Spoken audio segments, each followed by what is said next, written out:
நாள் 1. பாஸ்கா விழா.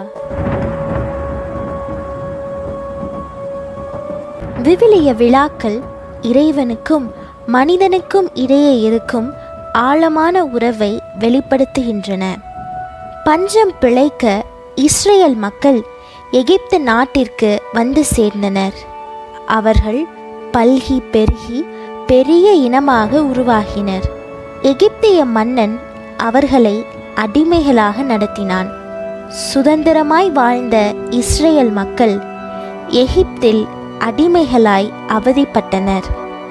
இஸ்ரேல் மக்கள் கடவுளை மன்றாடினார்கள். மோசே அவர் சகோதரர் ஆரோன் வழியாக கடவுள் பார்வோனிடம் பேசி மக்களை விடுதலை செய்யுமாறு கூறினார். பார்வோன் மனம் மாறாததால் 10 விதமான கொள்ளை நோய்களை அனுப்பினார்.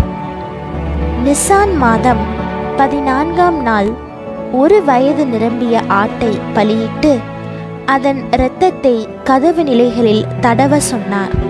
நள்ளிரவில் கடவுளின் தூதர் எகிப்து நாடெங்கும் கதவு நிலைக்கால்களில் இரத்தம் தடவப்பட்ட இஸ்ரேலர் வீடுகளை கடந்து சென்றார். கதவு நிலைகளில் இரத்தம் தடவப்படாத வீடுகள் அனைத்திலும் தலைப்பேறுகள் கொல்லப்பட்டன. இஸ்ரேலர் பாதுகாப்பாக எகிப்து நாட்டை விட்டு வெளியேறினர். பாஸ்கா என்றால் கடந்து செல்லுதல் என்று பொருள்.